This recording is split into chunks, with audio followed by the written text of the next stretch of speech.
नमस्कार, मैं हूं आशीष चित्रांशी और आप देख रहे हैं द न्यूज लॉन्चर। जब विनेश पेरिस में डिस्क्वालीफाई हुई वेट वजन ज्यादा होने की वजह से, उसके बाद क्या हुआ था इस पर आज बहुत बड़ा खुलासा। विनेश ने एक इंटरव्यू में जो खुलासा किया है वो खुलासा बहुत चौंकाने वाला है। विनेश के डिस्क्वालीफाई होने के बाद बड़ा सवाल था कि हर खिलाड़ी को फोन करने वाले मोदी जी ने विनेश फोगाट को फोन किया या नहीं किया। सबको फ़ोन करते थे। फ़ोन करने के बाद वो जो फ़ोन पे बातचीत होती थी, वो वीडियो सोशल मीडिया पर आता था। मोदी जी की वाहवाही, अंधभक्त, आईटी सेल, व्हाट्सएप यूनिवर्सिटी, खूब वाहवाही कि ऐसा फ़ोन तो कोई करता ही नहीं है, जैसा मोदी जी कर देते हैं फ़ोन। लेकिन विनेश को फ़ोन किया कि नहीं किया, ये अब तक प्रश्न चिन्ह था। अब ये खुलासा खुद विनेश ने किया है और आप हैरान रह जाएँगे जान कर के कि मोदी जी ने फ़ोन तो किया था। लेकिन शर्तें ऐसी रखी थी। मतलब सोचिए, फोन पर बात करने के लिए भी शर्त है। फोन पर बात करने के लिए शर्त ऐसी रखी थी जैसे पाकिस्तान या चीन से कोई बायलैटरल बातचीत होनी हो। आपने सुना होगा कि चीन से वार्ता होगी, सशर्त होगी या बिना शर्त होगी। पाकिस्तान से वार्ता के लिए तैयार हैं, लेकिन सशर्त तैयार हैं या बिना शर्त तैयार हैं। तो शर्तों के साथ अपनी ही बेटी से, अपने ही देश के गर्व से, गौरव से बातचीत करने के लिए मोदी जी की शर्तें थी। और उन शर्तों के बाद, वो शर्तें इतनी चौंकाने वाली हैं, उन शर्तों को देखते हुए विनेश ने आखिर मना क्यों किया, क्या विनेश चाहती थी, आज इस वीडियो में हम बताएंगे। और विनेश ने क्या क्या बताया है मोदी जी के, एकदम जो विनेश के शब्द है ना, हम वीडियो के बजाय आपको टेक्स्ट में पूरा का पूरा विनेश का बयान ही बताएंगे और दिखाएंगे। दरअसल विनेश से सवाल किया गया एक इंटरव्यू में कि क्या मोदी जी का फोन आया था आपके पास।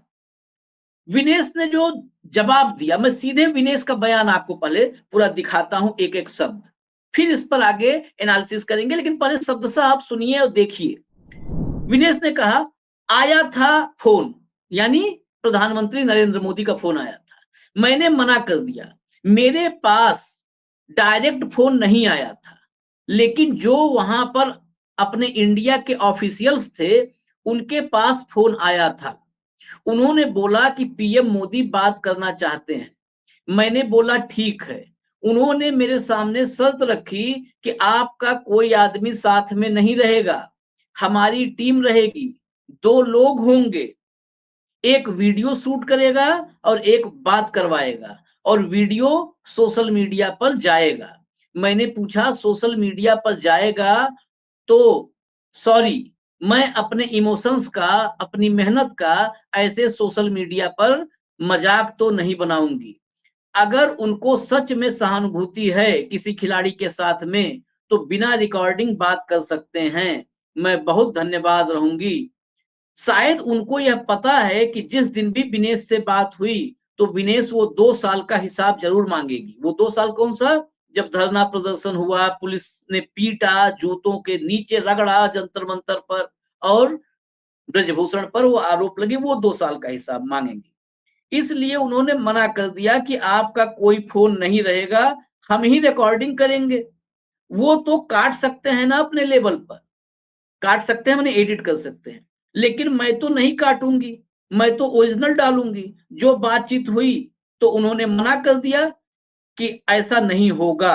जब ये शर्तें रखी विनेश फोगाट ने, तो जो लोग गए थे उन्होंने मना कर दिया कि नहीं, ऐसा नहीं हो सकता।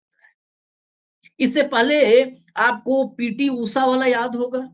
विनेश ने बताया था कि जब विनेश बेहोश हुई, वो हॉस्पिटल में एडमिट हुई, बिस्तर पर थी, तो पीटी ऊषा आती है और एक फोटो खिंचवाने के लिए उसके पहले नहीं आई, उसके बाद नहीं आई। बड़ी बात समझिए। उस फोटो के बाद पीटी ऊषा नहीं आई। फिर पीटी ऊषा की एक बार एंट्री होती है हॉस्पिटल में, उस बेड पे वो हाल चाल के बजाय विनेश को कहती है बैठने के लिए कि बैठ जाओ, एक फोटो खिंचवा लो। और फोटो खिंचवा करके हाल चाल गया भाड़ में। ये देश दरअसल फोटो पे चल रहा है, सोशल मीडिया पे चल रहा है, झूठ पे चल रहा है और कुछ नहीं, सिवाय झूठ। मतलब अगर झूठ का कोई पाप का घड़ा होता है, वैसा ही झूठ का घड़ा होता, तो कितनी बार फूट चुका होता और झूठ ही झूठ बिखरा होता। जैसे बरसात में बाढ़ आ रही है, अभी बिहार में बाढ़ है, झूठ की बाढ़, और झूठ की बाढ़ नहीं, सैलाब, सुनामी, प्रलय, कितने घड़े फूट चुके होते। फोटो सेशन करवाया, चली गई। हमारे साहब प्रधानमंत्री जी, अब इनकी आप मंशा समझिए हर खिलाड़ी से, ये किसी से भी बातचीत करेंगे, माँ से बातचीत करते थे, तो रिकॉर्डिंग होती थी, एक कैमरामैन लगता था। मतलब फ़ोन के अलावा अगर कैमरामैन और कैमरा ना रहे तो किसी का हाल-चाल, खैर-मकदम कुछ नहीं कर सकते। कैमरा और कैमरामैन नहीं है तो जुबान नहीं खुलती। ये अद्भुत, ये जो नॉन बायोलॉजिकल प्रधानमंत्री जी ने खुद को कहा था, वो ठीक कहा था। ये किसी भी बायोलॉजिकल शख्स में हो ही नहीं सकता। बायोलॉजिकल व्यक्तियों में संवेदनाएँ होती हैं, हुजूर, लेकिन इनमें कैमरे के बगैर। माँ, आपने कभी बगैर कैमरे के माँ से, अपनी माँ से मुलाकात करते को देखा है? जन्मदिन पे जाएँगे तो मुलाकात। वो बंद कमरे में कभी आशीर्वाद ही नहीं लेते हैं। माँ को बाहर जब तक 10, 20, 50 कैमरों के सामने ना ले आएँ, उनके चरणों में ऐसे हाथ रखेंगे, कैमरा क्लोज़अप पे जाएगा, ज़ूम आउट, ज़ूम इन, भाव भंगिमा, गाल दिखाएगा, इनकी आँखें दिखाएगा, भौहें दिखाएगा। तब प्रणाम होता है, तब आशीर्वाद होता है। नारियल देंगे, लेंगे, ₹11 माँ ने दिए, ₹51 अगर माँ दे दी तो बिना कैमरे के नहीं हो सकता। यहाँ तक कि नोटबंदी में एटीएम की लाइन में बुजुर्ग माँ को लगवा दिए और उसके साथ एक कैमरा टीम गई। जितना माँ ने एटीएम से पैसा नहीं निकाला होगा, उतना कैमरामैन की दिहाड़ी हो जाती है। एक कैमरा, हम लोग पत्रकारिता कर रहे हैं, एक कैमरा विद कैमरामैन अगर हम हायर करते हैं तो एक दिन का ₹3000 के करीब रेट चल रहा है। कई बार अच्छे कैमरे हैं कि बीटा लेना है तो हो सकता है यही 5000 हो जाए, 5500 हो जाए। जगह के मुताबिक कई बार हम लोगों को कुछ कम में मिल जाते हैं, अगर कोई बड़ा सेटअप है, बड़ी शूटिंग है तो और ज़्यादा महँगा होता है। लेकिन मोदी जी की माँ, मैं मतलब माँ तो आदरणीय, पूजनीय है। मैं आज की भी तारीख में मोदी जी की आलोचना कितना भी कर दूं, लेकिन वो माँ, मैं देखता था तो कई बार सोचता था कि बताओ, कैमरे के चक्कर में माँ को भी उठा करके, बुजुर्ग माँ को कैमरे के आड़ में बंद कमरे में आशीर्वाद ले लेते, सेवा कर लेते, पानी पिला देते, खाना खिला देते, उनके हाथ से खा लेते, अपने हाथ से खिला देते। बगैर कैमरे कुछ नहीं होता है। मोर दाना चुगता है तो कैमरे के सामने चुगता है। उस मोर को भी नहीं पता है भैया कि हम क्या कर रहे हैं, हमारे साथ क्या हो रहा है। मोर आएगा, दाना चुगेगा, कैमरा देखेगा। तपस्या होगी तो कैमरे पे होगी, साधना होगी तो कैमरे पे होगी, गुफा में जाएँगे तो कैमरे पे जाएँगे। बस कैमरा, मतलब कैमरे का सौभाग्य कहिए या दुर्भाग्य कहिए। खिलाड़ी, जितने खिलाड़ियों को, इसके पहले क्या खिलाड़ी मेडल नहीं जीते थे? क्या खिलाड़ियों से बातचीत नहीं होती थी? क्या खिलाड़ियों से इस देश के नेता, प्रधानमंत्री, राष्ट्रपति कभी मिलते नहीं थे? क्या उनको सम्मान नहीं मिलता था? कितनी ही कहानियां पड़ी हुई हैं। 1983 विश्व कप जीत के कपिल देव की अगुवाई में क्रिकेट टीम आई, उस जमाने से लेकर के और उससे पहले से। लेकिन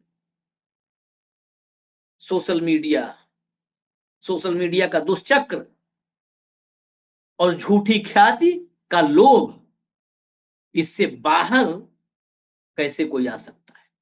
बेशर्मी का अमृतकाल जब हम इसे कहते हैं तो उसका सबसे साक्षात और जीता जागता प्रमाण ये है, आखिर क्या ऐसी बात थी जिस बात को विनेश के किसी भी साथी के सामने नहीं किया जा सकता था। मतलब विनेश का कोई भी, विनेश की टीम का, विनेश का कोई साथी, विनेश का कोई करीबी, विनेश का पति, विनेश का कोच, मतलब विनेश के पर्सनल लोगों में से कोई भी उस कॉल के समय मौजूद नहीं रह सकता है, विनेश को अकेले रहना होगा। ये कौन सी बात हुई? ब्रिजभूषण टाइप? ये कौन सी बात है भाई? अकेले रहना होगा, आपका कैमरामैन रहेगा और एक आदमी मोबाइल लेके बात करवाएगा, वो रिकॉर्ड होगा। बात करने के लिए शर्त, अपनी बेटी से बात करने के लिए शर्त, देश की बेटी से बात करने के लिए शर्त। ऐसी शर्तें आपको मुबारक हो। इस वीडियो में बस इतना ही, बाकी तो इसका विश्लेषण आप करेंगे। फिर कैमरा, सोशल मीडिया और झूठ, इस त्रिकोण में ये देश फंस के रह गया है। ये त्रिकोण, झूठ, कैमरा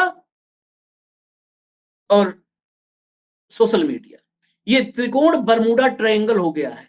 बरमूडा ट्रायंगल, जो भी भूगोल लोग थोड़ा बहुत पढ़े होंगे वो जानते होंगे। इस बरमूडा ट्रायंगल का रहस्य आज तक जो है सुलझा नहीं है। इस बरमूडा ट्रायंगल में जो भी फंस गया वो चला गया, हमेशा के लिए, सदा सदा के लिए चला गया। तो बस इतना ही हम प्रार्थना करते हैं कि इस बरमूडा ट्रायंगल जो सोशल मीडिया, झूठ और कैमरे का बना हुआ है, इसमें हमारा देश न फंसे। उसके भंवर में तो आ ही चुका है, नहीं फंसेगा तो हमारे मुल्क की और हमारी सबकी किस्मत है। इजाजत दीजिए, न्यूज लॉन्चर आप देखते रहिए। नमस्कार।